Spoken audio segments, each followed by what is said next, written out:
Hello बच्चों, आइए प्रश्न को पढ़ते हैं। यदि दो वृत्तों के समान लंबाई वाले चाप अपने केंद्र पर क्रमशः 60 डिग्री तथा 75 डिग्री का कोण बनाते हों तो उनकी त्रिज्याओं का अनुपात ज्ञात कीजिए। सबसे पहले हमें इस प्रश्न की मुख्य अवधारणा को समझना होगा। हम जानते हैं कि कोण व चाप और त्रिज्या में क्या संबंध होता है। यह संबंध है हमारा कुछ इस प्रकार से कि कोण बराबर होता है चाप बटे त्रिज्या। हमारे पास यहाँ पर इस प्रश्न में दो वृत्त दिए गए हैं तथा इन दोनों वृत्तों की केंद्र पर बने हुए कोण क्रमशः है 60 डिग्री व 75 डिग्री। हमें यहाँ त्रिज्याओं का अनुपात ज्ञात करना है तो हम इस सूत्र की सहायता से ज्ञात कर लेंगे। यहाँ पर चाप को हम मान लेते हैं यह है C व त्रिज्या को हम मान लेते हैं यह है हमारी R तथा कोण को हम यहाँ निरूपित करते हैं यहाँ पर थीटा से। तो अब हम यह मुख्य अवधारणा का प्रयोग करते हुए अपने प्रश्न को हल करने की ओर चलते हैं। तो जैसे कि हमने एक सूत्र बताया है, थीटा बराबर क्या होता है चाप बटे त्रिज्या यानी कि C बटे R।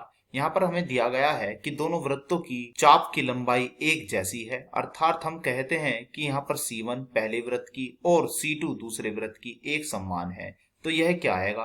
तो यह आएगा हमारा कुछ इस प्रकार से कि थीटा गुणे R बराबर नियतांक अर्थात स्थिर मान आएगा। तो हम इसे कैसे लिखेंगे? हम इसे इस प्रकार लिख सकते हैं कि θ1 गुणा R1 बराबर होगा यह हमारा θ2 गुणा R2। अब हम आगे बढ़ते हैं। तो θ1 हमारा कितना है? θ1 है हमारा यहाँ पर 60 डिग्री। तो इसके स्थान पर हम 60 डिग्री रख देते हैं। तो रख दिया हमने यहाँ पर 60 डिग्री। अब इस 60 डिग्री को हम यहाँ पर रेडियन में बदल देते हैं। तो यह कैसे बदला जाएगा? बदलने के लिए हमें पाई बटे 180 से गुणा करनी पड़ती है, तो हमने कर दी।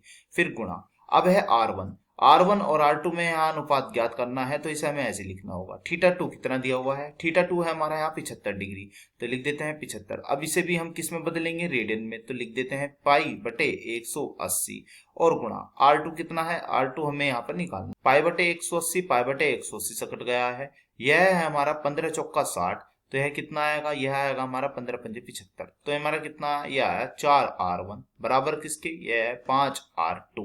अब हम R1 बटे R2 निकाल लेते हैं। तो ये कितना आएगा? R1 बटे R2। तो ये आया हमारा 5 बटे 4।